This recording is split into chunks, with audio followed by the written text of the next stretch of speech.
Hoş gördük değerli izleyiciler. Ee, Evvelki videoların birinde biz hakimlerin qərar vermə psixologiyası haqqında danışmışdıq. Bu videonu da hakim fəaliyyəti ilə əlaqədar vacib bir məsələyə həsr etmək istəyirik. Xüsusilə hakimlərin fəaliyyətinin təminatları, toxunulmazlıq məsələləri haqqında danışacağıq. Azərbaycan və dünya təcrübəsini müqayisəli şəkildə izah edəcəyik. Bu mövzu niyə vacibdir? Ədalət mühakiməsi hər bir cəmiyyətdə mühüm rol oynayır. Təsəvvür edin ki, hər hansı bir ölkədə hakimlər öz qərarlarını azad və heç bir təzyiq olmadan verə bilmirlər. Bu halda həmin ölkədə ədalətdən danışmaq mümkün olarmı? Təbii ki, xeyr. Çünki ədalət mühakiməsinin əsas şərtlərindən biri də hakimlərin tam müstəqil və qorunmuş olmasıdır. Hakimlər insanların hüquqlarını qoruyan, cəmiyyətdə ədaləti təmin edən mühüm şəxslərdir. Onların verdikləri qərarlar insan həyatına birbaşa təsir edir. Kiminsə azadlıqda olub-olmamasına, kiminsə haqlı yaxud da ki, haqsız olmasına məhz hakimlər qərar verirlər. Buna görə də hakimlərin fəaliyyətinə xüsusi diqqət yetirilir və onların müstəqilliyinə zəmanət verən mexanizmlər yaradılır. Hakimlərin fəaliyyəti müstəqil olması, onların azad şəkildə qərar verməsi hər bir demokratik ölkə üçün vacibdir. Bu müstəqilliyi təmin etmək üçün müxtəlif təminatlar tətbiq olunur. Bu təminatların içərisində ən mühüm yeri təbii olaraq toxunulmazlıq tutur. Hakimlərin toxunulmazlığı dedikdə onların fəaliyyətinə görə məsuliyyətə cəlb olunmaması və xarici təsirlərdən qorunması nəzərdə tutulur. Hakim fəaliyyətinin təminatları dedikdə hakimlərin qərar verərkən hər hansı kənar müdaxilələrdən qorunmasını nəzərdə tutan tədbirlər nəzərdə tutulur. Bu təminatlar hakimlərin qərarlarını yalnız qanuna uyğun və vicdanla verməsini təmin etmək məqsədi daşıyır. Hakim təminatlarının məqsədlərini bu şəkildə təsnifləşdirə bilərik. İlk növbədə hakimlərin tam müstəqil və qərəzsiz olmasını təmin etmək məqsədi daşıyır. Digər tərəfdən kənar təsirlərin, yəni həm siyasi, iqtisadi və sosial təsirlərin qarşısının alınması məqsədi daşıyır bu təminatlar. O cümlədən hakimlərin təhlükəsizliyinin qorunması və onların rahat işləməsini təmin edir. Həmçinin hakimlərin sosial və maddi təminatlarının yüksəldilməsi belə deyək, cəmiyyətdə korrupsiya risklərinin azaldılmasına da belə deyək, öz töhfəsini verir. Həmçinin ədalətli qərar vermək üçün hakimlərin hüquqi və mənəvi dəstək alması belə deyək, zəruridir. Hakim fəaliyyətinin təminatlarını biz əsas 4 qrup altında təsnifləşdirə bilərik. Bunlardan ilk növbədə hüquqi təminatlardır. Hansı ki, qanunlarla müəyyən olunur. Məsələn, hakimlərin qərar qəbul edərkən heç kimdən göstəriş almaması, qərarlarına görə təqib olunmaması qanunla qorunur.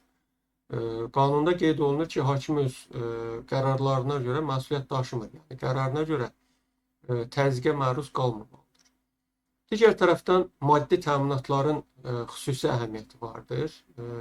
Hakimlərin maaşları və maliyyə təminatı onların müstəqilliyini təmin edən əsas məsələlərdən biridir. Əgər hakim maddi cəhətdən asılı olarsa, bu onun müstəqil qərar verməsinə mənfi təsir göstərə bilər. Ona görə də hakimlər üçün yüksək və stabil maaş təyin olunur ki, onlar maddi sıxıntılar səbəbindən qanunsuz addımlara əl atmasınlar. O cümlədən sosial təminatlar mühüm rol oynayır. Belə ki, bu təminatlar hakimin və onun ailəsinin sosial müdafiəsini əhatə edir. Yəni, buraya pensiya təminatıdır, hakimin məzuniyyətidir, sağlamlıq sığortasıdır, məsələn, yaşayış şəraitinin yaxşılaşdırılması kimi məsələlər daxildir. Sosial təminatlar yüksək səviyyədə olduqda, təbii olaraq hakimlər də peşələrinə daha çox bağlı olunur. Və xüsusi olaraq da toxunulmazlıq təminatlarını qeyd etməliyik. Çünki hakimlərin toxunulmazlığı hakim təminatlarının ən önəmli hissəsi hesab olunur. Bu təminat hakimlərin heç kimdən qorxmadan rahat və qanuna əsaslanaraq qərar qəbul etməsi üçün tətbiq olunur. Ümumiyyətlə, hakim toxunulmazlığı təminatların içərisində qeyd elədiyimiz kimi xüsusi yer tutur.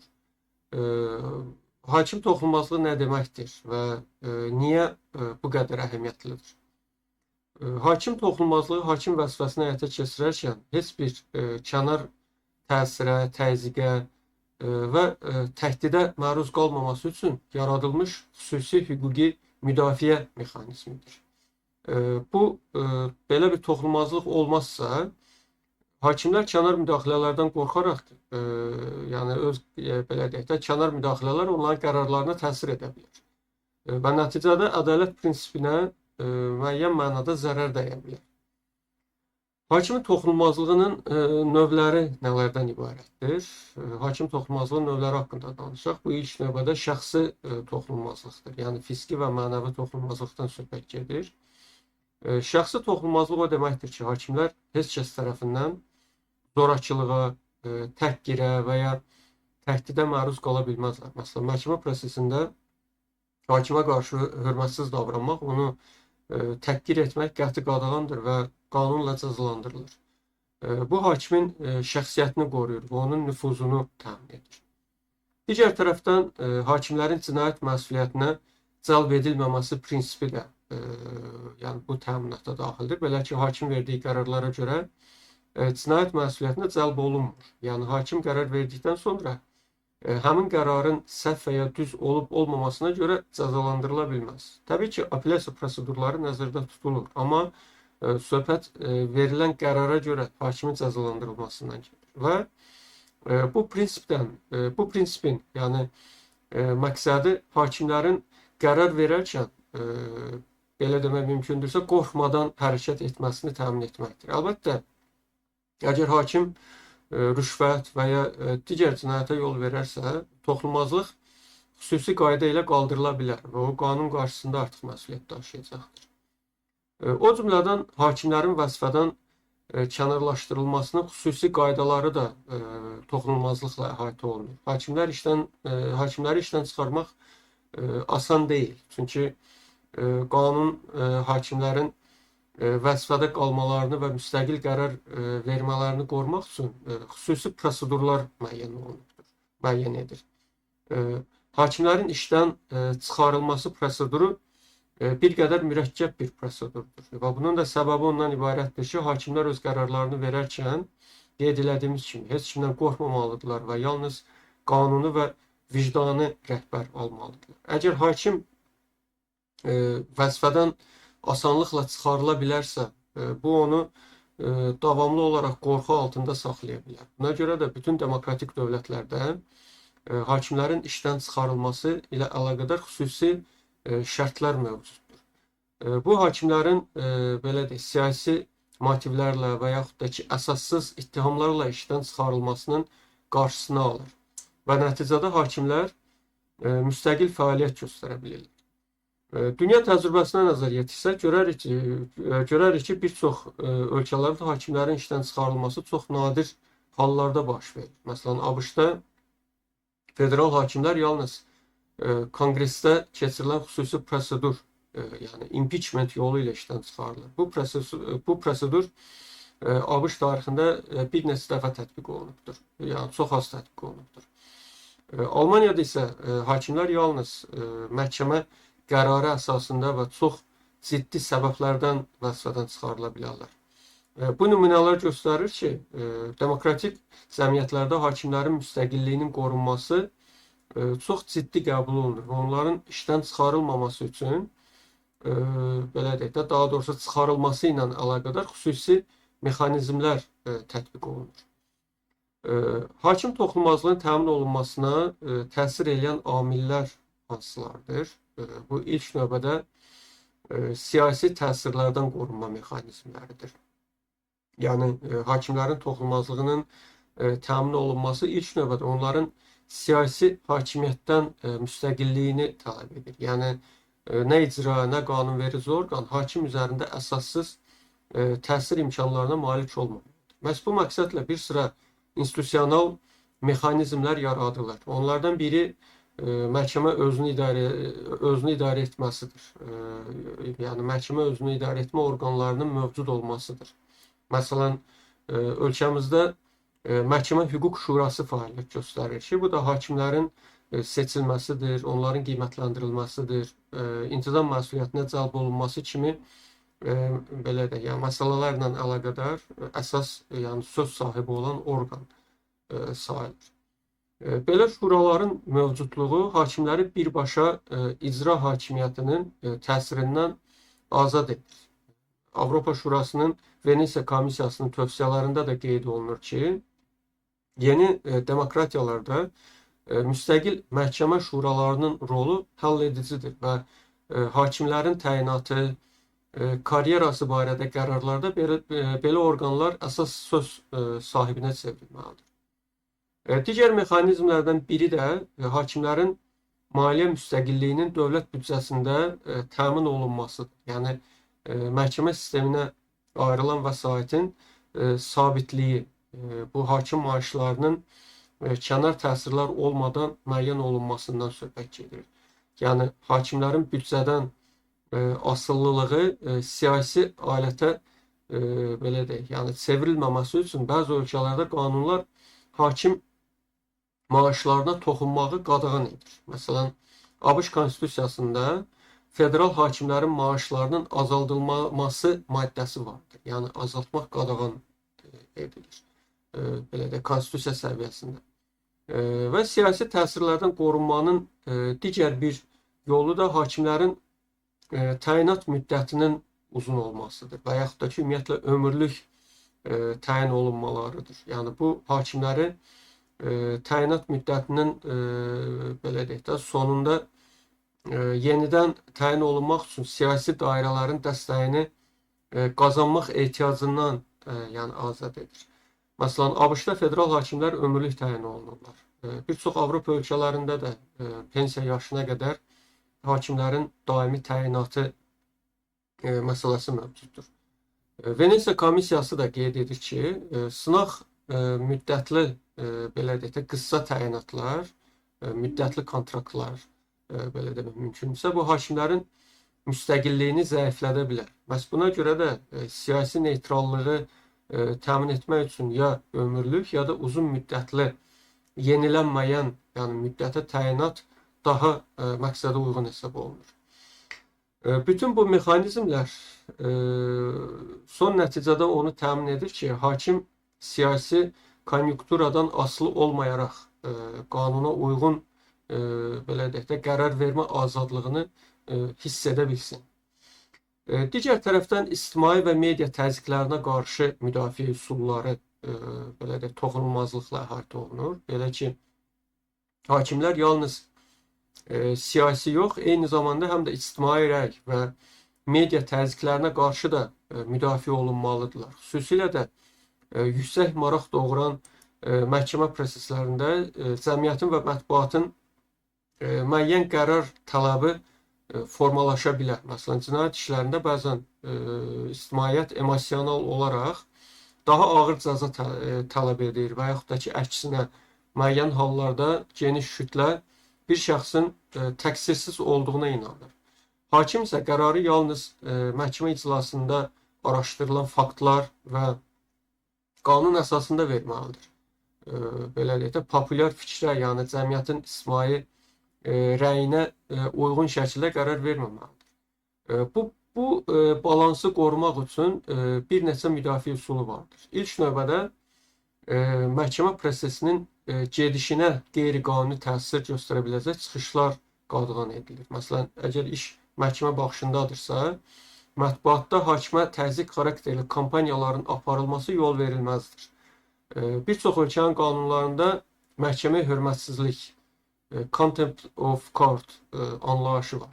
Məhkəmə prosesini ədalətsizliyə uğratmağa yönələn hərəkətləri, məsələn, hakimi hədələməkdir, deyək ki, şahidlərə təzyiq göstərməkdir, məhkəmə qərarı çıxmamış nəticə barədə ictimai rəyi manipulyasiya etməkdir və s. bu kimi davranışlar yəni cəzalandırılan davranışlardır. İkincisi, Hakimlərin özləri mediaya açıq bəyanatlar verməkdən çəkinmələri tələb olunur. Yəni hakim davam edən işlə bağlı açıqlama verməməlidir. Yalnız qərar çıxarıldıqdan sonra rəsmi şəkildə əsaslandırılmış hökmü ilə danışmalıdır. Üçüncüsü, belə deyək, bəzi hallarda məhkəmə prosesi üzərində ictimai təzyiq çox güclüdürsə, bu hallarda qapalı məhkəmə iclası təyin oluna bilər. Elə Azərbaycan qanunvericiliyində də müəyyən hallarda, məsələn, dövlət sirridir, ailə sirridir, yaxud da ki, ağır psixoloji travma riski olarsa və sair hallarda, bu kimi hallarda prosesin qapalı keçirilməsinə icazə verilir. Dördüncüsü, hakimlərə qarşı birbaşa fiziki hədə və təhdid hallarında dövlət onlara mühafizə ayırır. Yəni, təhlükəli cinayət işlərinə baxan hakimlərin mühafizə polisi ola bilər. Bütün bu tədbirlər hakimləri cəmiyyətin emosional təzyiqindən izolyasiya etməyə yönəlir. Yəni, eyni zamanda ictimai nəzarətlə, yəni şəffaflıq arasında incə bir balans da qorunmalıdır. Yəni məhkəmələrin ictimaiyyətə tam qapalı olması da doğru deyil. Çünki şəffaflıq olmadığı yerdə sui-istifadə riski də artır. Odur ki, açıq məhkəmə iclasları və medianın işıqlandırması vacibdir. Lakin bu zaman media və cəmiyyət qanunun sərhədlərini aşmamalıdır. Hakimə təhdid hissi yaradacaq davranışlardan çəkinməlidirlər. Məsələn, Avropa İnsan Hüquqları Məhkəməsi bir sıra işlərdə vurğulayıbdır ki, hakimlərə qarşı mediada həddindən artıq aqressiv kampaniyanın aparılması ədalət mühakiməsinin obyektivliyinə xəlal gətirə bilər.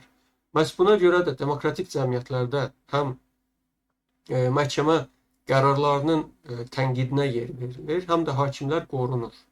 Məsələn, Böyük Britaniyada hakimlər barəsində iftira xarakterli yalan məlumat yayan media orqanları difamasiya iddiası ilə üzləşə bilirlər.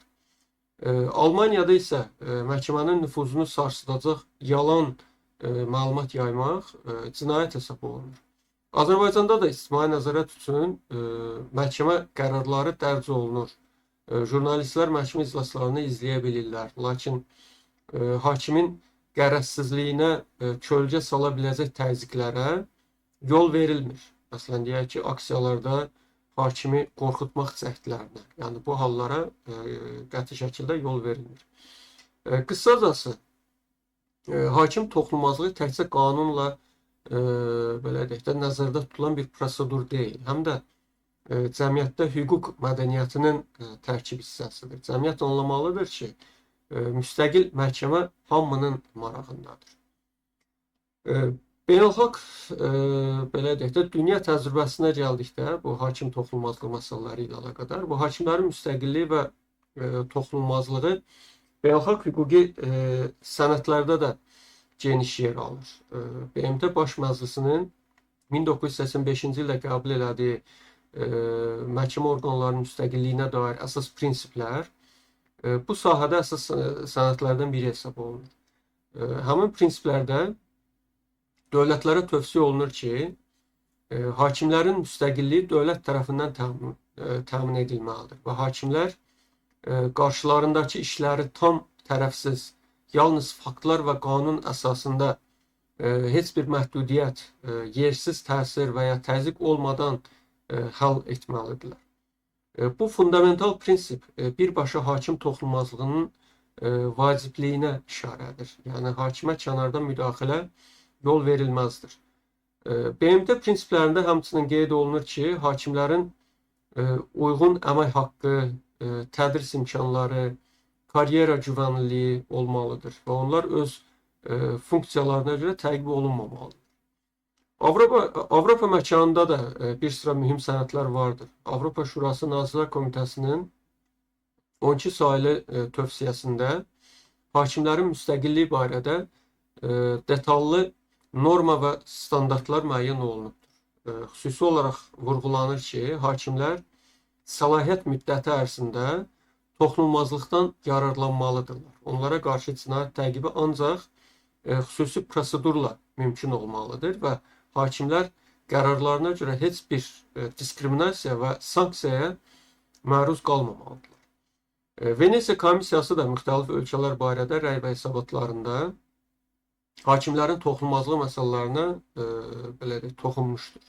Məsələn, komissiya vurğulayır ki, yeni demokratik ölkələrdə ənənələr hələ tam formalaşmadığından qanunvericilikdə xüsusi təminatlar olmalıdır ki, hakimlərin təyinatı və ya çıxarılması siyasi motivlərlə həyata keçirilməsin.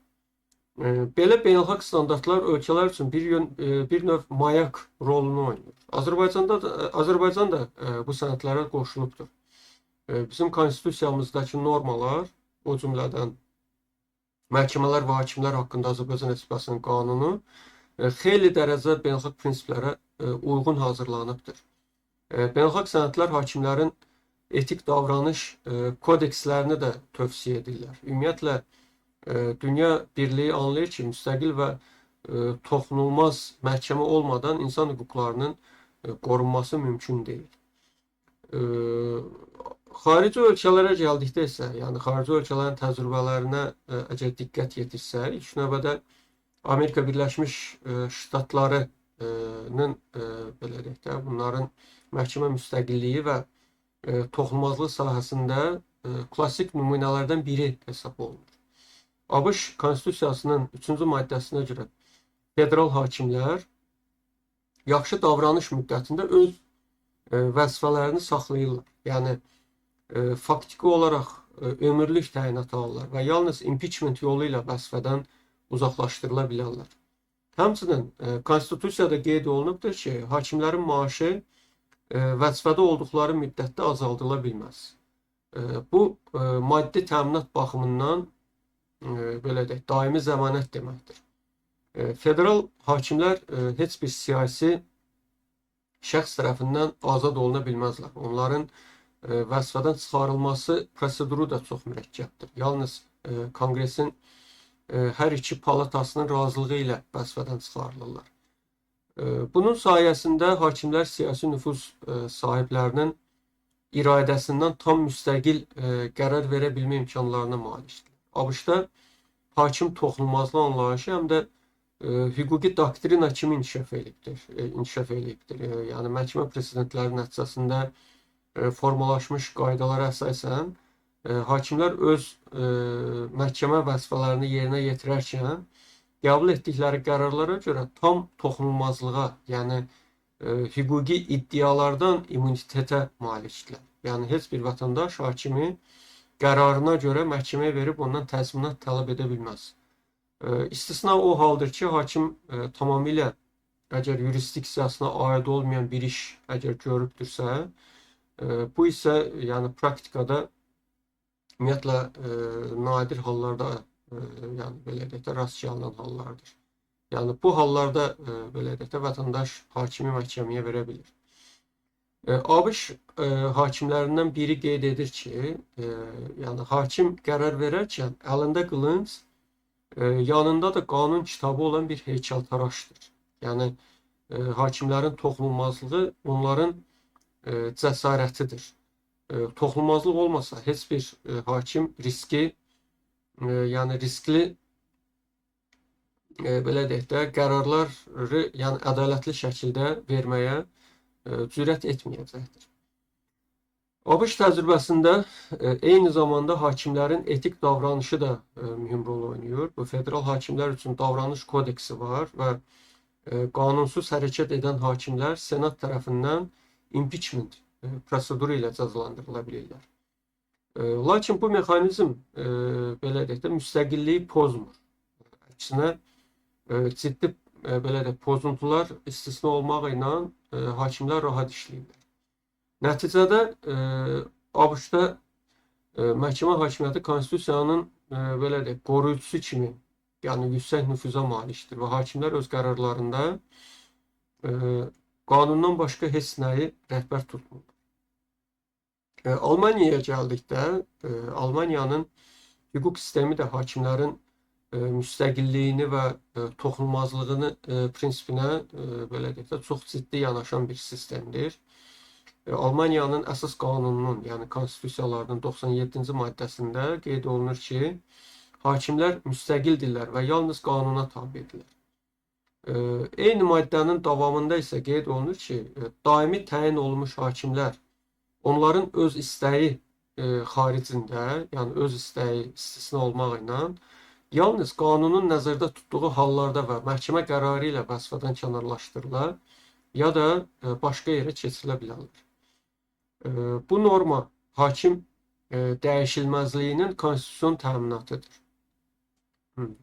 Almaniyada hakimlər adətən dövlət qulluqçusu statusunda, yəni karyera hakimləri olurlar və bir qayda olaraq belə deyək, pensiya yaşına da təyinat alırlar. Onların intizam məsuliyyəti xüsusi qaydada həll olunur. İntizam pozuntularına görə hakimi cəzalandırmaq üçün də məhkəmə, yəni belə deyək də, daha doğrusu xüsusi hakimlər kollegiyası qərar verməlidir.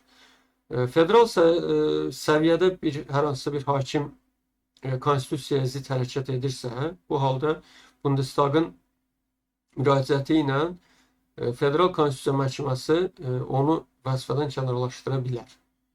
Lakin bu hal indiyə qədər çox nadir hallarda tətbiq olunubdur. Almaniyada hakimlərin toxunulmazlıq konsepsiyası elə qurulubdur ki, onlar adi vətəndaş kimi cinayət törətsələr belə barələrində qərar yəni verənədək, yəni ki, ittiham sübuta yetirilməyincə onlar vəzifədə qalırlar. Həbs olunsalar belə dərhal vəzifədən çıxarılmır. Yalnız hökm qanuni qüvvəyə mindikdən sonra belə deyək də statusları alınır. Əlavə olaraq Almaniyada hakimin qanuni səlahiyyətlərinin icrası zamanı dediyi sözlərə yaxud da ki, hərəkətlərinə görə, məsələn, deyək ki, məhkəmə zalında tərəflərə etdiyi hər hansısa bir sərt iddiaya görə heç bir hüquqi məsuliyyət nəzərdə tutulmur. Yəni, hakimlər prosesi idarə edərkən tam sərbəstdirlər. Almaniyada hakimlərin maddi təminatı da yüksək səviyyədədir və müstəqil komissiyalar tərəfindən tənzimlənir. Hakimlərin ictimai nüfuzu da ənənəvi olaraq yüksəkdir. Alman cəmiyyəti ədliyyəyə böyük etimad bəsləyir və siyasətçilər də adətən məhkəmə qərarlarını tənqid edərkən çox ehtiyatlı olurlar. Çünki buna hakimlər birlikləri dərhal reaksiya verirlər. Yəni, Almaniya təcrübəsi göstərir ki, konstitusion təminatlar və təcrübədə onlara əməl edilməsi mükəmməl hüquq sistemini formalaşdırır. Ümumiyyətlə, Almaniya məhkəmələri Avropada ən müstəqil və qərəzsiz sayılan məhkəmələr sırasındadır.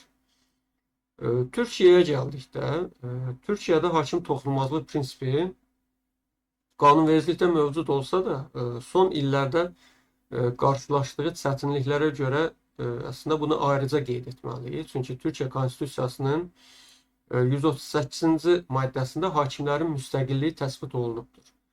Və 139-cu maddədə isə hakimlərin daimi olduğu, azad edilə bilməyəcəyi, belə deyək də, istisna hallarda məhkəmə qərarı ilə bunun mümkün olduğu qeyd olunubdur. Lakin 2016-cı il iyul çevrilişi cəhdindən sonra Türkiyədə məhkəmə sistemi misli görünməmiş kadr dəyişiklikləri baş verdi məhkəmə sistemində. Bir neçə ay ərzində 5000-dən çox hakim və prokuror vəzifədən azad olundu. Yəni, bəziləri həbs olundu. Hökumət onları dövlət çevrilişində əli olmaqda ittiham edirdi. Bu, belə deyək, Türkiyə məhkəmə sistemində toxunulmazlıq prinsipini belə demək mümkündürsə ciddi sarsıntıya uğraması mənasına gəlir. Məsələn, 2016-dan sonra Hakimlər və Prokurorlar Şurası, HSK Şurasının qərarı ilə 4360 hakim və prokuror vəzifədən qovulduğu, yəni belə deyək də, rəsmi rəqəmlər ilə təsdiq olunubdur bu.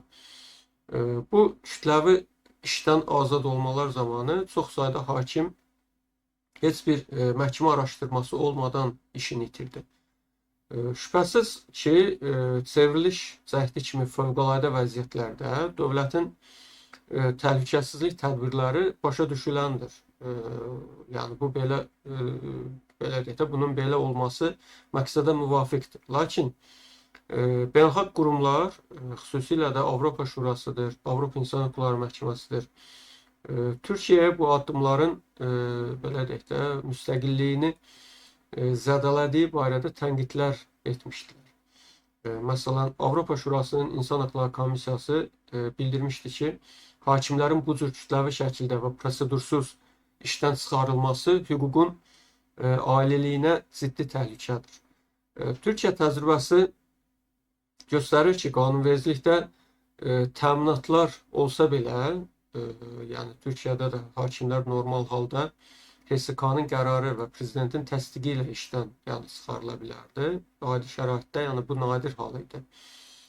Yəni belə bir təminatlar olsa belə siyasi böhran zamanı bu təminatlar kənara qoyula bilər.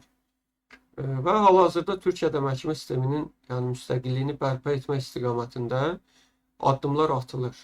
Lakin belə deyək də, hələ də tənqidlər, ümumiyyətlə tənqidçilər hesab edirlər ki, məhkəmə hakimiyyəti icra orqanından tam şəkildə asılı vəziyyətdədir. Çünki Türkiyə nümunəsi toxunulmazlığın ümumiyyətlə Türkiyə nümunəsi toxunulmazlığın nə üçün vacib olduğunu bir daha göstərir. Məhkəmə sisteminin nüfuzu sarsılıbdırsa, ədalət mühakiməsinə ictimai inam da azalır. Və buna görə də dünyanın əksər ölkələri belə hallardan, belə situasiyalardan qaçınmağa çalışırlar və hakimlərin yalnız konkret sübutlar və şəffaf prosedur əsasında fərdi qaydada məsuliyyətə cəlb olunmasını belə deyək də, təmin edən sistem qururlar. Kütləvi və siyasiləşmiş tənzimləmə yolundan bir qədər uzaq olmağa çalışırlar. Bununla belə yenə də hakim toxunulmazlığı məsələsi bu, hakimlərin tam şəkildə məsuliyyətsiz olması mənasına gəlmir. Dünya təcrübəsində uğurlu məhkəmə sistemləri də göstərir ki, toxunulmazlıq ilə etik cavabdehlik arasında incə bir tarazlıq qorunmalıdır. Yəni hakimlər bir tərəfdən qərarlarına görə xarici təzyiqlərdən qorunmalıdırlar. Digər tərəfdən də öz qeyri-etik hərəkətlərinə görə cəzasız qalmamalıdırlar. Bu balansı təmin etmək üçün bir çox ölkələrdə hakimlər üçün etik kodekslər qəbul olunubdur və onlara nəzarət edən orqanlar fəaliyyət göstərir. Məsələn, Kanadada və ABŞ-da hakimlər üçün xüsusi məhkəmə etikası kodeksi vardır. Avropa Şurası çərçivəsində Avropa hakimlərinin məşvərətçi şurası bu hakim etikası barədə tövsiyələr hazırlayıblar. Hakimlər etik pozuntuya yol verirlərsə, məsələn, açıq-aşkar qərəz nümayiş etdirirlərsə, yaxud da ki, rüşvət alırsa, o cümlədən vəzifədən sui-istifadə edirlərsə, toxunulmazlıq onları cəzadan xilas eləmir. Yəni bu halda xüsusi intizam proseduru işə düşür. Məsələn, deyək ki, Azərbaycanda da Məhkəmə Hüquq Şurası daxilində intizam komissiyası vardır və o hər hansısa bir hakim barədə şikayət əgər daxil olursa, araşdırma aparıb tədbir görə bilir. Məsələn, töhmət elan etməkdən tutmuş, səlahiyyətlərinə xitam verilməsinə üçün təqdimat verməyə qədər tədbir görülə bilər. Dünya təcrübəsində uğurlu nümunə olaraq İngiltərədə hakimlərin qulluğu üzrə məsul şəxslər institutu var. Orada hakimlər barəsində şikayətləri müstəqil qurum araşdırır və lazım olarsa Lord Kanslerə, yəni Ədliyyə Nazirinə tövsiyə edir. Eyni zamanda immunitet balansını qorumaq üçün bir qayda vardır. Hakimlərin səlahiyyət toxunulmazlığı yüksək dərəcədə qorunur. Lakin korrupsiya və vəzifədən sui-istifadə hallarına qarşı belə deyək də, dözümlülük yoxdur. Yəni dərhal reaksiya verilir. Məsələn, ABŞ-da da tarixdə bir neçə federal hakim rüşvətə görə impeach edilibdir. Yəni bu göstərir ki, toxunulmazlıq qanundan üstün olmaq mənasına gəlmir. Yəni ciddi pozuntu vardırsa, hakim özü də qanun qarşısında cavab verməlidir. Avropa Məhkəməsi Önər Yıldız Türkiyəyə qarşı işində və bu xarakterli digər işlərdə də yəni vurğulayıbdır ki, dövlət hakimlərin məsuliyyətsiz qalmasına şərait yaratmamalıdır. Əks halda effektiv hüquqi müdafiə hüququ pozulur. Və buna görə də bir çox ölkələr intizam mexanizmləri tətbiq edirlər. Vacib məqam budur ki, bu yəni mexanizmlərdən sui-istifadə edilməsin. Yəni hakimləri cəzalandırma mexanizmi onların müstəqilliyini boğmaq məqsədinə xidmət etməməlidir. Balansın qorunması o deməkdir ki, adi hallarda toxunulmazlıq işləyir. Ancaq həqiqətən ciddi yanlışlıq vardırsa, bu halda toxunulmazlıq aradan qaldırılır və hakim qanun qarşısında digərləri kimi cavab verir. Beləliklə, hakimləri öz işini vicdanla yerinə yetirməyə belə deyək də, yəni bu prosedurlar, yəni toxunulmazlıq, hakimləri öz işini vicdanla yerinə yetirməyə təşviq edir. Ancaq vicdansızlıq əgər edirlərsə, bu halda da təbii olaraq məsuliyyətdən azad olmayacaqdır. Dünya təcrübəsində son 10 illiklərin müzakirə mövzularından biri də məhkəmə sistemində gender balansının gözlənilməsidir. Aydın məsələdir ki, yəni bu birbaşa toxunulmazlıq məsələsi deyil, lakin hakim fəaliyyətinin təminatları kontekstində önəmli məsələdir. Çünki gender bərabərliyi o deməkdir ki, qadın və kişi hakimlər karyera imkanları, sonra təminatlar, təyinat baxımından bərabər olmalıdırlar. Tarixən bir çox ölkələrin məhkəmə sistemlərində hakimlərin əksəriyyəti kişilər olublar. Yəni qadınların bu vəzifəyə gəlməsi bir qədər çətin olubdur. Lakin müasir dövrdə bu tendensiya dəyişir. Məsələn, bir sıra Avropa ölkələrində hakim korpusunun yarıdan çoxunu qadınlar təşkil edir. Fransada və İtaliyada hakimlərin 50% qadındır. Şərqi Avropa ölkələrində də yüksək göstəricilər vardır. Bu məhkəmə sisteminin müxtəlifliyini və cəmiyyətin bütün təbəqələrinin təmsil olunmasını artırır.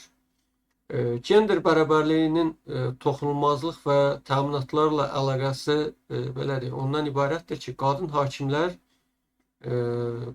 hakimlər də hər hansı ayrı seçkilik olmadan eyni dərəcədə hörmət və toxunulmazlıqdan yararlanmalıdır. Əgər cəmiyyətdə və ya həmkarlar arasında qadın hakimlərə qarşı stereotiplər olarsa, bu bir növ belə deyək də mənəvi təzyiq yarada bilər. Məsələn, bəzi konservativ cəmiyyətlərdə qadın hakimin verdiyi qərarlar daha çox tənqid hədəfi olur. Yəni güya ki, yumşaq qərar verə bilər və s. Yəni bu kimi başa düşülür. Belə halların qarşısını almaq üçün maarifləndirmə aparılır və qadınların hakimliyə cəlbi təşviq olunur. Azərbaycanda da son illərdə qadın hakimlərin sayı artır. Rəsmi məlumata görə 2023-cü ildə ölkədə 139 qadın, 462 kişi hakim var. Yəni qadınlar hakim korpusunun təxminən 22%-ni təşkil edirdi. Bu rəqəm belə deyək, əvvəlki illərlə müqayisədə artsa da, hələ də yəni tam balanslı deyil. Xüsusilə yüksək instansiya məhkəmələrində qadın hakimlərin sayı azdır. Gender balansının yaxşılaşdırılması üçün təminatlardan biri qadınların hakimliyə namizədliyini həvəsləndirən proqramlardır. Məsələn, tədris proqramlarında qadın hüquqşünaslara xüsusi hazırlıq modullarının təqdim olunması, mentorluq sistemlərinin tətbiq olunması və s.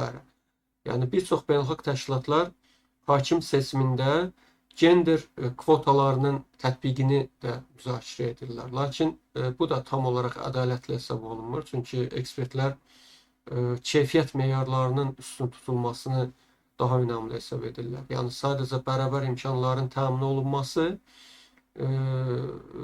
yəni vacib sayırlar. Gender bərabərliyini təmin edən məhkəmə sistemlərində cəmiyyət arasında məhkəməyə güvən də artır. Çünki insanlar görür ki, məhkəmə bütövlükdə cəmiyyəti əks elətdirir. Bununla yanaşı qadın hakimlərin eyni toxunulmazlıqdan yararlanmaları, məsələn, təhdid halında eyni dərəcədə qorunmaları xüsusilə vurğulanır. BMT-nin Qadınlar üzrə konvensiyasında iştirakçı dövlətlər ədliyyə sistemində qadınların tam iştirakına mane olan bariyerləri aradan qaldırmağı öhdəlik kimi müəyyən ediblər. Ümumiyyətlə, gender aspektinin də nəzərə alınması bu hakim fəaliyyətinin təminatları sistemini zənginləşdirir. Və burada da məqsəd ondan ibarətdir ki, istər kişi, istərsə də qadın hakim, yəni hər biri müstəqillik, toxunulmazlıq və ehtiramla yəni fəaliyyət göstərmək imkanlarına malikdirlər.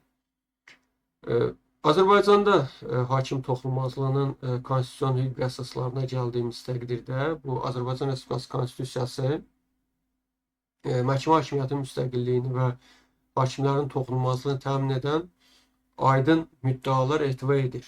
Konstitusiyanın 127-ci maddəsi bildirir ki, hakimlər müstəqildirlər və yalnız Azərbaycan Respublikasının konstitusiyasına və qanunlarına tabedirlər və öz səlahiyyət müddətləri ərzində dəyişdirilə bilməzlər.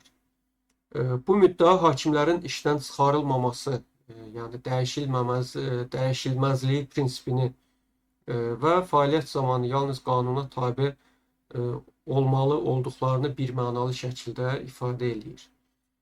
Konstitusiyanın 128-ci maddəsi isə birbaşa hakim toxunulmazlığına həsr olunubdur. 128-ci maddənin birinci hissəsində hakimlər toxunulmazdırlar deyə bir bəyan edici norma mövcuddur və ikinci hissədə də hakimlərin ancaq qanunda nəzərdə tutulan qaydada cinayət təqibinə məruz qala biləcəyi qeyd olunur. Bu əvvəl də qeyd etdiyimiz xüsusi prosedura işarədir. Və üçüncü hissədə də hakimin səlahiyyətlərinə xitam verilməsinin də yalnız qanunda göstərilən əsaslarla mümkün olduğu məsələsi vurğulanır. Ümumiyyətlə 128-ci maddənin 4-cü və 5-ci hissələri də hakimin cinayət törətməsi halında çıxarılma prosedurunu müəyyən edir. Bu prezident Ali Məhkəmənin rəyinə əsasən Milli Məclisdə hakimlərin vəzifədən azad olunması üçün təqdimat verir və Milli Məclisdə Konstitusiya Məhkəməsinin, Ali və apellyasiya məhkəmələrinin hakimlərini 83 deputatın səsi ilə və digər hakimlərin isə 63 səs çoxluğu ilə vəzifədən çıxara bilir. Yəni göründüyü kimi konstitusiya səviyyəsində təminatlar kifayət qədər güclüdür. Yəni adi çoxluqla belə, Milli Məclisdə adi çoxluqla belə hakim işdən çıxarıla bilmir. Yəni geniş belə deyək də konsensusun olması tələb olunur. Yəni bu normalar Azərbaycanın hakim təminatlarının belə deyək əsas sütunlarını təşkil edir. Konstitusiyon müddəalarla yanaşı məhkəmələr və hakimlər haqqında Azərbaycan Respublikasının qanununda da hakimlərin fəaliyyətinin təminatları detallı şəkildə açıqlanıbdır. Qanunda hakimin toxunulmazlıq statusu, intizam qaydaları, sosial təminatları kimi məsələlər yer alıbdır. Məsələn, qanunun 100-101-ci maddələri hakim toxunulmazlığı barədədir. Qeyd olunur ki, hakim cinayət başında tutulmayıbdırsa, barəsində həbs, axtarış, istintaq hərəkətləri yalnız baş prokurorun məhkəmə hüquq şurasına təqdimatı və şuranın razılığı ilə mümkündür. Hakimin yaşayış və xidməti otaqları, nəqliyyat vasitələri, yazışmaları da toxunulmazdır. Yalnız şuranın icazəsi ilə bunlara baxıla bilər.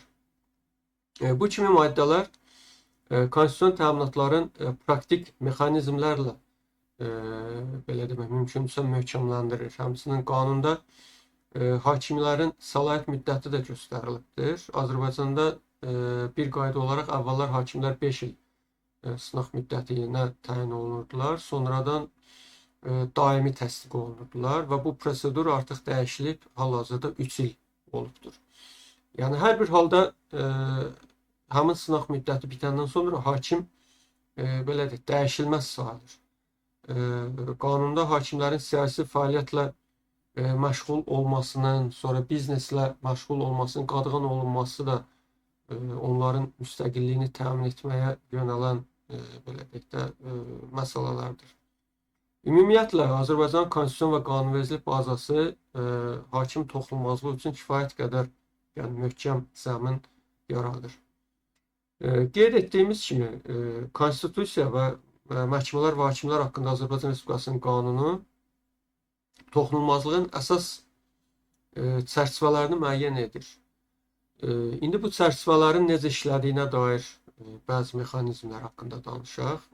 İlk növbədə cinayət məsuliyyətinə cəlb etmə proseduru necədir? Demək, qanunvericiliyə görə adi hallarda heç kəs toxunulmaz deyil. Yəni, hamı qanun qarşısında bərabərdir. Lakin hakimlərə gəldikdə onların statusu nəzərə alınır. Yəni, cinayət təqibi ancaq xüsusi qaydada aparılır. Əgər hakim cinayət törətməkdə şübhəli bilinirsə, istintaq orqanı birbaşa onu dindirməyə, həbs etməyə, yaxud da ki, evində axtarış aparmağa səlahiyyətli deyil.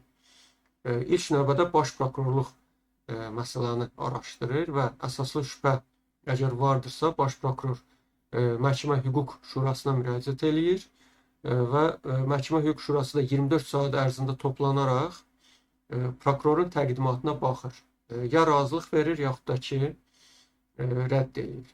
Yəni, əgər razılıq verirsə, hakim haqqında cinayət təqibi davam eləyir. Əks halda hakim toxunulmazlığına uyğun olaraq həmin şəxs məsuliyyətdən azad olunur. Yəni, ən azından həmin mərhələdə. Tutulma halında da eyni vəziyyətdir. Hakim cinayət başında əgər yaxalanıbdırsa, dərhal baş prokuror xəbərdar olunur və yenə də 24 saatda şuranın icazəsi alınmalıdır. Əks halda hakim buraxılır. Bu mexanizm praktikada bir neçə dəfə tətbiq olunubdur. Məsələn, Azərbaycanın yaxın keçmişində bir neçə hakimin rüşvət alması faktları üzrə məhkəmə hüquq şurası icazə verib və onlar barəsində cinayət işi aparılıbdır.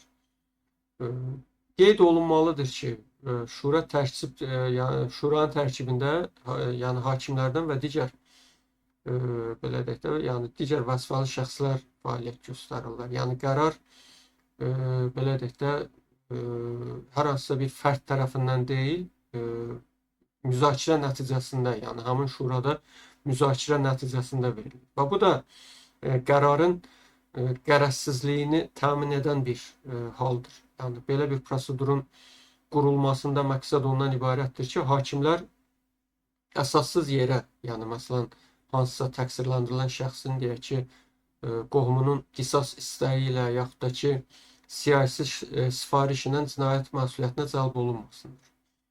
Əlbəttə, bu mexanizm sui-istifadə də oluna bilməz. Yəni, əgər doğrudan da hakim ağır cinayət törədibdirsə, şura onu örtbasdır etməməlidir.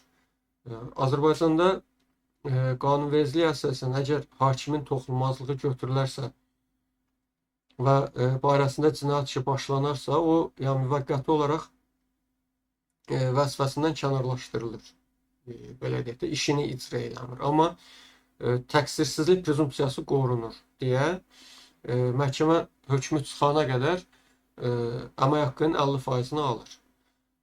Hökm belə deyək, bəraət, əgər yəni bəraət hökmü olarsa, bu halda dərhal işinə bərpa olunur. Əgər ittiham hökmü qüvvəyə minsə, artıq yəni hakimlik səlahiyyətlərinə xitam verilir və belə deyək də, bu halda artıq şəxs yəni hakimlik vəzifəsindən azad olunur. Göründüyü kimi, yəni prosedur balanslı qurulubdur. Yəni nə toxunulmazlıq belə deyək də, cinayət törətmiş hakimi tam olaraq qoruyur, nə də ki, hakimlər adi adamlar kimi yəni istənilən hal yəni həbs olunmurlar. Belə, yəni digər tərəfdən bu intizam məsələsi, hakimlərin intizam məsələsi və işdən çıxarılma prosedurları, yenə də bu hakimlərin işdə yol verdiyi pozuntulara görə intizam məsuliyyətinə cəlb olunması da, yəni xüsusi mexanizmlər ilə tənzimlənir. Məhkəmələr və hakimlər haqqında qanuna əsasən hakimlərə töhmət, irad, yaxud da ki, aşağı vəzifəyə keçirilmə kimi intizam tənbihləri vermək səlahiyyəti Məhkəmə Hüquq Şurasına aiddir. Şura daxilində İntizam Komissiyası şikayətləri araşdırır, sonra da şura iclasında qərar verilir. Əgər ağır intizam tənbihi kimi belə deyək də, hakimlərin səlahiyyətlərinə məsələn xitam verilməsi əgər nəzərdə tutulubdursa, bu halda şura qərarından sonra demək prezidentə təqdimat verilir. Yenə də prezident Milli Məclisə təqdim eləyir və bayaq qeyd elədiyimiz kimi belə deyək 83 və bir də 63 səs çoxluğu qaydası ilə əgər təsdiq olunarsa, bu halda demək hakim vəzifəsindən azad olunur. Hakim toxunulmazlığı dedikdə çox vaxt yalnız hüquqi müdafiə belə deyək də mexanizmləri başa düşülür. Lakin daha əvvəldə qeyd elədiyimiz kimi maddi və sosial təminatlar da dolayısıyla hakimlərin müstəqilliyinə təsir eləyir. Azərbaycanda son 10 illiklərdə məhkəmə sisteminin maddi texniki bazası yaxşılaşdırılıbdır. Hakimlərin maaşı və sosial müdafiəsi gücləndirilibdir. Yəni bu istiqamətdə belə deyək də kifayət qədər geniş addımlar atılıbdır. Xüsusilə də 2000-ci illərin ortalarından başlayaraq məhkəmə islahatlarının yəni tərkib hissəsi kimi hakimlərin əmək haqqları əhəmiyyətli dərəcədə artırılması reallaşıbdır. Məsələn, 2000-ci illərin əvvəllərində orta deyək ki, məhkəmə hakiminin maaşı kifayət qədər aşağı idi. Lakin 2013-2014-cü illərdən etibarən hakim maaşları demək olar ki, hər il artırılır. Yəni rəsmi məlumata görə 2014-cü ildən başlayaraq hakimlərin maaşı təxminən 3 dəfə yüksəlibdir və hal-hazırda 1-ci instansiya məhkəməsi hakiminin aylıq əmək haqqı yəni bir neçə min manatdır. 2019-cu ildə məhkəmə hüquq sistemində islahatların dərinləşdirilməsi haqqında prezident fərmanı əsasında hakimlərin maaşlarına əlavə artımlar və kompensasiyaların vergilərdən azad olunması məsələsi də nəzərdə tutulubdur. Məsələn, həmin islahat paketi çərçivəsində Ali Məhkəmə sədrinin maaşı Milli Məclis sədrinin maaşı səviyyəsinə qaldırılıbdır və digər hakimlər də maaş cədvəli yəni müvafiq olaraq belə deyək də ciddi şəkildə yüksəldibdir. Eyni zamanda hakimlərin mənzil təminatı məsələsi də yəni davamlı olaraq diqqətdədir. Yəni bölgələrdə yeni məhkəmə binaları inşa olunarkən bəzi hakimlər üçün xidməti mənzillər də təqdim olunur. Hakimlər üçün dövlət hesabına icbari şəxsi sığorta mövcuddur. Hakimin xidməti fəaliyyətinə görə, yəni həyatına, sağlamlığına əgər zərər dəysə, buna kompensasiya verilir. Bütün bu maddi təminatlar belə deyək də nəyə xidmət eləyir? Təbii olaraq ilk növbədə maddi təminat korrupsiya riskini azaldır. Hakim maaşı yüksək olduqca onun rüşvətə meyilli olma ehtimalı da statistik olaraq azalır. İkincisi, hakim öz maddi rifahından narahat olmayanda qərar çıxararkən də yəni kənar amilləri düşünmür. Yalnız qanunu nəzərə alır. Məsələn, məhkəmə sistemində maaşlar çox aşağı olsaydı, hakim belə deyək də populyar olmayan qərar verdikdə belə deyək də işdən qovulmaqdan qorxub bəlkə də getsəm başqa işdə daha çox qazanaram deyə bilərdi. İndi isə hakim bilir ki, dövlət ona kifayət qədər yəni dolanışığı təmin edir və müdafiə edir. Deməli, onun da borcu qanunu vicdanla tətbiq etməkdir.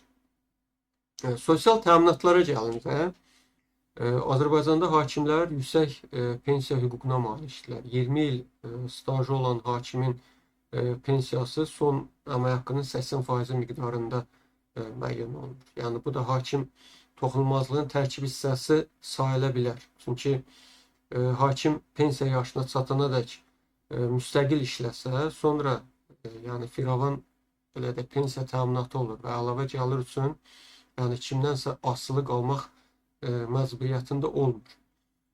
Həmçinin hakimlərin istirahət, belə deyək, məzuniyyət hüquqları da yəni digərlərinə nisbətən daha yaxşıdır.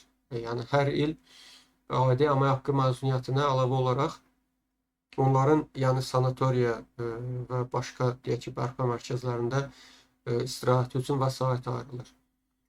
Bütün bu sosial maddi güzəştlər bir məqsədə təbii olaraq xidmət eləyir. Hakimin həm indiki, həm də yəni gələcək həyatı təmin olunsun ki, o yalnız yəni vicdanla belə deyək, ədalətə xidmət etsin.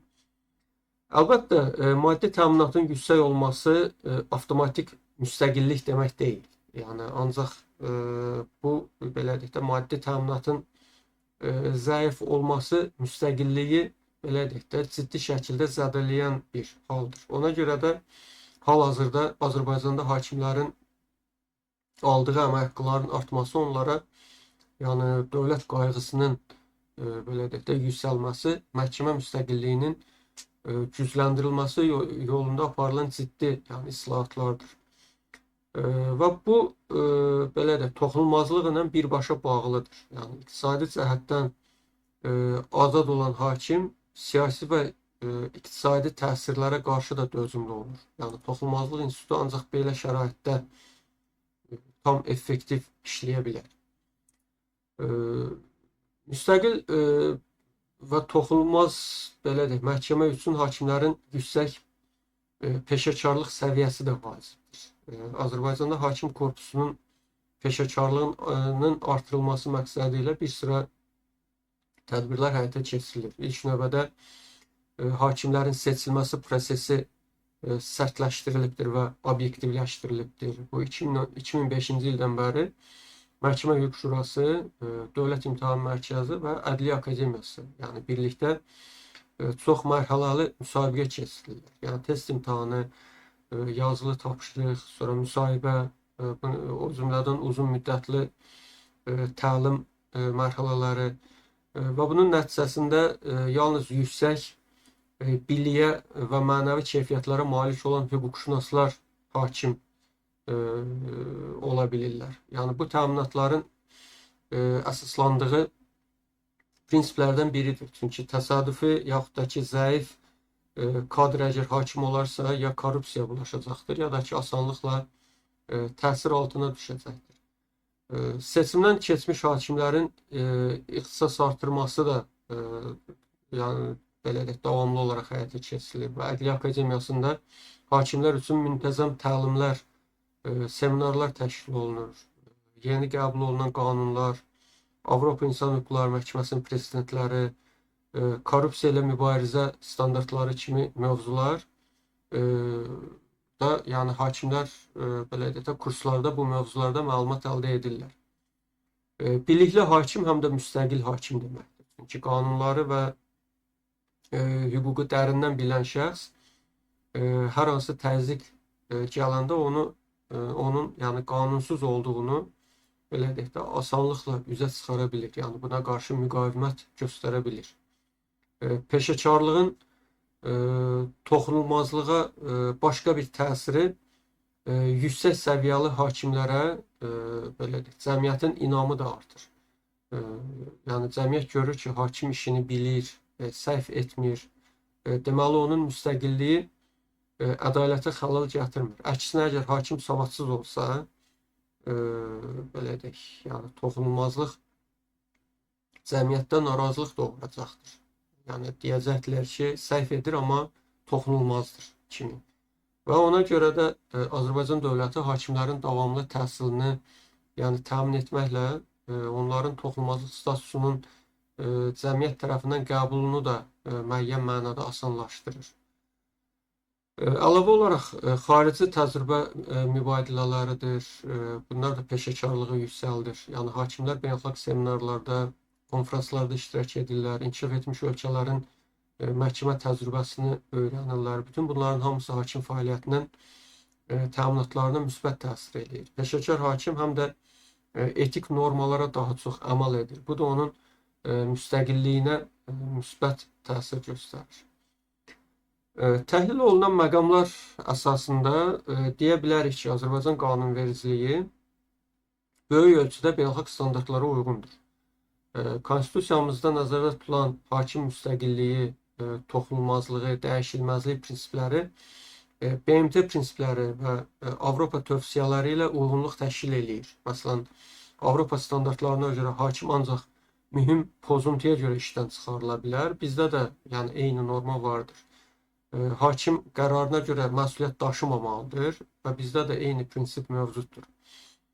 Problemli məqamlar isə daha çox təminatların tətbiqi və institutların müstəqillik dərəcəsi ilə bağlıdır. Məsələn, beynəlxalq təcrübədə tövsiyə olunur ki, hakimlərin təyinatı və karyerası üzrə qərar verən orqan tam müstəqil olsun.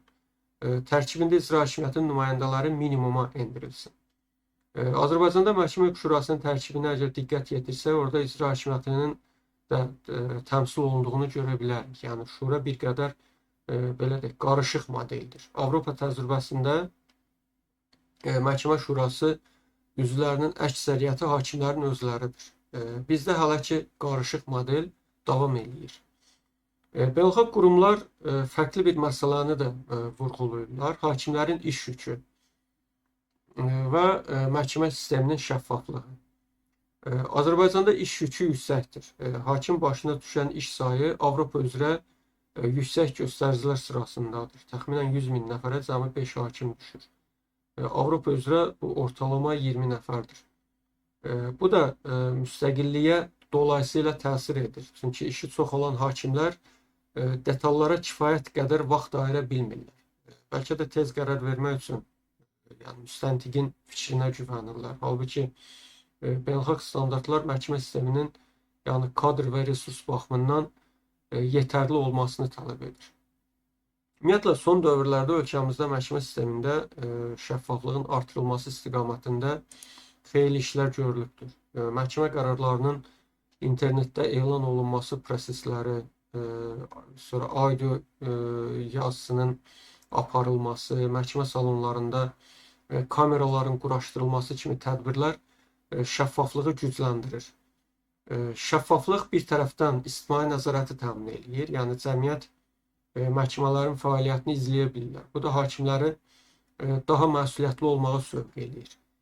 Digər tərəfdən də şəffaflıq hakim toxunulmazlığını gücləndirir. Çünki açıq işləyən və düzgün qərarlar verən hakimi qınamaq çətinləşir. Ona təzyiq cəhdləri də ifşa olunur. Azərbaycanda 2014-cü ildən elektron məhkəmə sistemi tətbiq olunur. Bu sistem vasitəsilə tərəflər işlərinin vəziyyətini onlayn izləyə bilirlər. Bu da ictimai nəzarətin bir formasıdır. Məhkəmə Hüquq Şurası tərkibində və Vəkillər Kollegiyasında ictimaiyyət nümayəndələri var. Məsələn, vəkillər, hüquqşünaslar, alimlər. Əlavə olaraq medianın məhkəmə prosesinə giriş imkanları genişdir. Yəni ictimai nəzarətin toxunulmazlığa təsirinə dair bir misal kimi bunu göstərə bilərik. Yəni medianın azad olduğu cəmiyyətdə əgər bir hakimin qərarını hansısa təzyiq altında çıxarırsa, jurnalistlər bunu ortaya çıxara bilirlər. Deməli, hakimlər də anlayırlar ki, cəmiyyət onları izləyir. Bu da onlara stimul verir. Yəni əyri yola belə deyək də sapmasınlar. Bir növ şəffaflıq toxunulmazlıq institutunu da legitimləşdirir. Yəni hakim toxunulmazdır, amma eyni zamanda hamının göz qabağında işləyir. Cəmiyyət hakimin qanunsuz qərarını görüb tənqid edə bilirsə, artıq hakim də toxunulmazlığına güvənib istədiyini eləmir. Çünki nüfuz zədələnməsi riski vardır. Və buna görə də məhkəmə sisteminin şəffaflığı təminatlarla bir kompleksdə düşünülməlidir. Hazırda Azərbaycanda bu istiqamətdə işlər görülür. Məhkəmə fəaliyyətinin qiymətləndirilməsi üçün statistik məlumatlar da açıqlanır.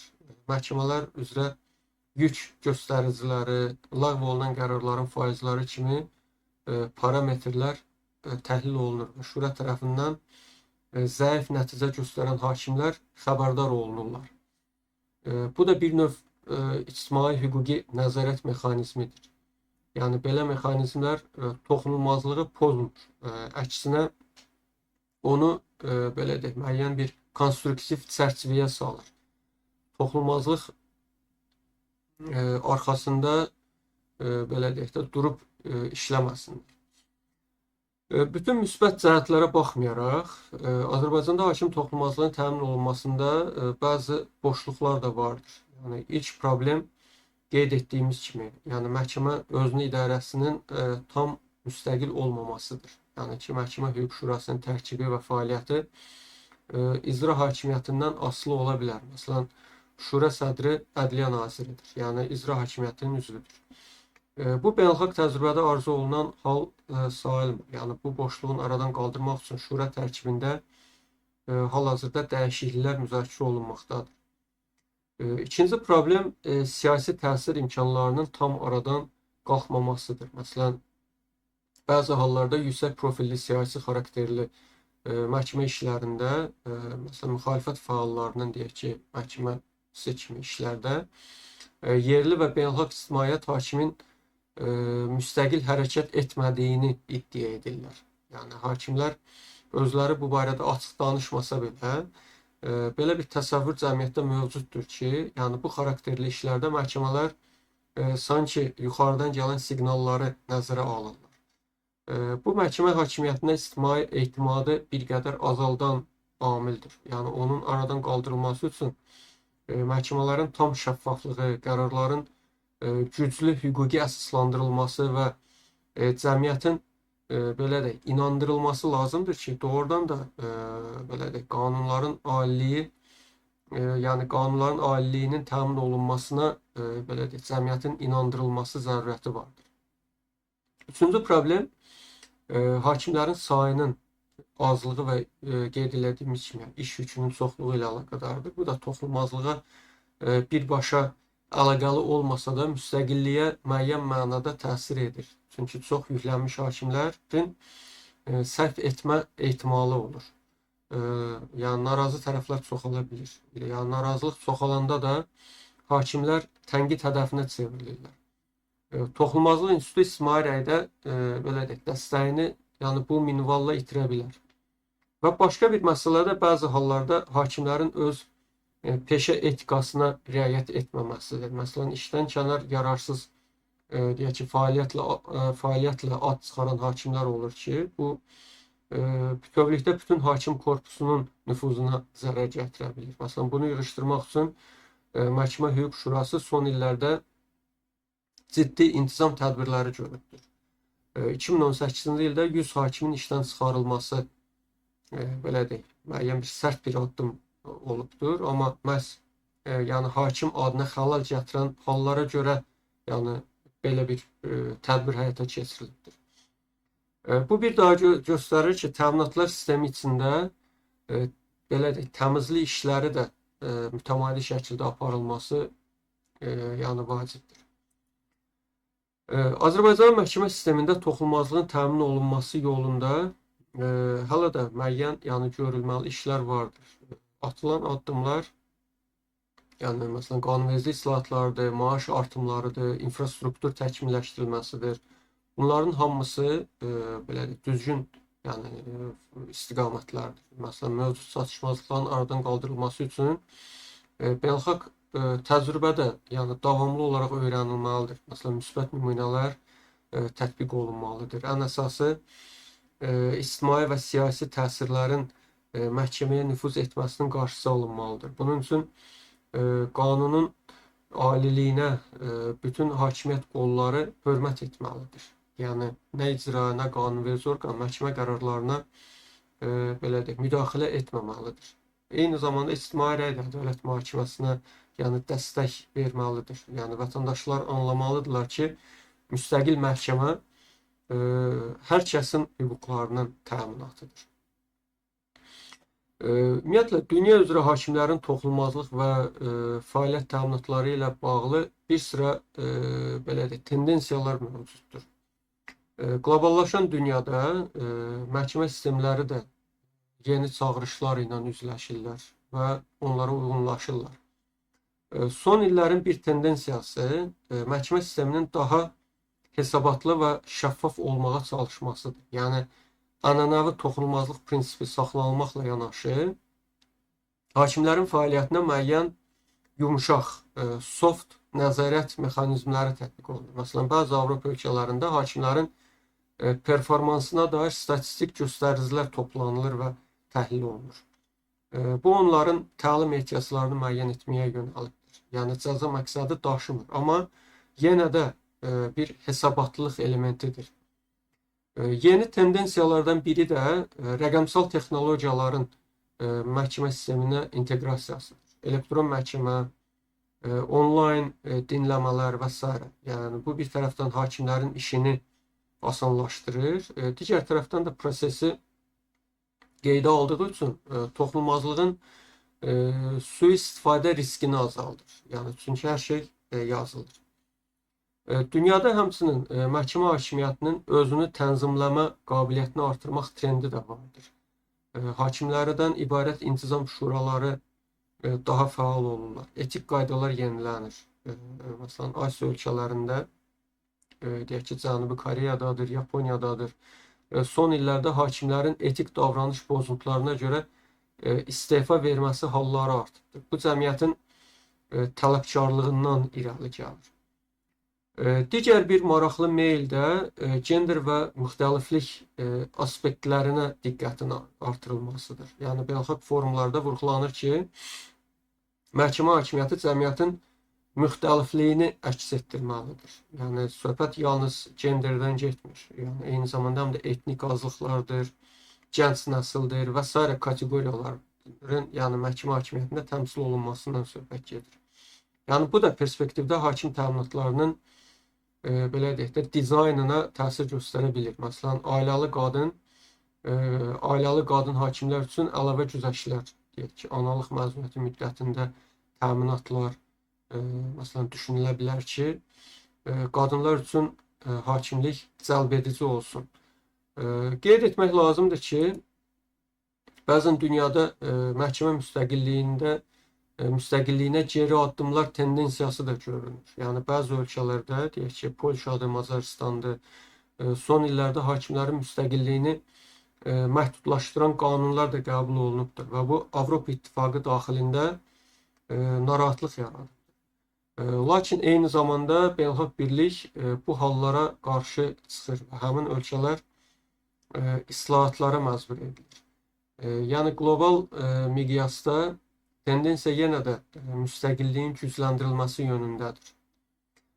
Süni intellekt texnologiyalarının məhkəmələrə daxil olması da maraqlı bir yenilikdir. Yəni bəzi ölkələrdə məhkəmə qərarlarının layihələrini süni intellekt yazır. Hakim sadəcə təsdiqləyir. Yəni bu da gələcəkdə hakimlərin rolunu yenidən müzakirəyə aça bilər. Bəlkə də müəyyən kateqoriya sayda işləri alqoritmlər edəcəkdir. Hakimlər isə daha çox mürəkkəb işlərə fokuslanacaqdılar. Əgər bu baş verərsə, o halda toxunulmazlıq institutu yenə də hakimlər üçün keçərli olacaqdır. Süni intellekt üçün toxunulmazlıq anlayışı mənasızdır. Ümumiyyətlə, dünya təcrübəsi göstərir ki, məhkəmə hakimiyyətinin müstəqilliyi universal dəyər kimi qəbul olunur. Sadəcə onun həyata keçirilməsi formaları belə deyək, zamanla təkmilləşir. Yekun olaraq vurğulamaq lazımdır ki, hakimlərin toxunulmazlığı və fəaliyyət təminatları hüquqi və demokratik cəmiyyətin əsas sütunlarından hesab olunur. Yəni müstəqil və qorunan hakim olmadan qanunun aliliyindən danışmaq mümkün deyil. Hakim toxunulmazlığı hakimiyyət bölgüsü prinsipinin belə deyək, yəni təntənəsidir. Yəni məhkəmə icra və qanunvericidən ayrıdır və onlardan asılı olmamalıdır. Təcrübə göstərir ki, toxunulmazlıq institutunun möhkəm olduğu ölkələrdə, məsələn ABŞ-da, Kanadada, Qərbi Avropa ölkələrində insan hüquqlarının qorunması daha effektiv olur. İnvestisiya mühiti daha sabit olur. Ümumiyyətlə, ədalət duyğusu daha güclü olur. Azərbaycanda da məhkəmə sisteminin təkmilləşdirilməsi istiqamətində atılan addımlar onu deməyə əsas verir ki, ölkəmiz beynəlxalq standartlara uyğun güclü məhkəmə hakimiyyəti qurmaq niyyətindədir. Yəni hazırda olan qanunvericilik bazası yəni kifayət qədər yaxşıdır. Yəni, lakin onun tam olaraq tətbiqi üzərində işlər davam edir. Hakimlərin toxunulmazlığı təmin olunarkən paralel olaraq onların məsuliyyəti də unudulmamalıdır. Yəni bu ikisi eyni medalın iki yüzüdür. Müstəqil və eyni zamanda vicdanlı məhkəmə hakimiyyəti qurmaq yəni əsas hədəf olmalıdır. Bunun üçün bizə həm qanunlarda incə düzəlişlər, eyni zamanda həm də hüquq mədəniyyətində irəliləyişlər, məsələn, məhkəmə qərarlarına hörmət, hakimlərin belə də peşəkarlığın olması lazımdır. Ümumiyyətlə, demokratik inkişaf yolunda olan ölkəmizin qarşısında duran vəzifə məhkəmə sistemində ictimai etimadı maksimum yüksəltməkdir.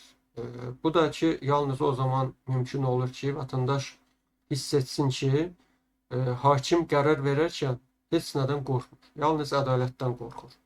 Yəni, hakim üçün yeganə hakim, hakimin özü üçün, yəni yeganə hakim onun vicdanı olmalıdır və bir də qanun olmalıdır. Toxunulmazlıq da məhz bunu təmin etməlidir.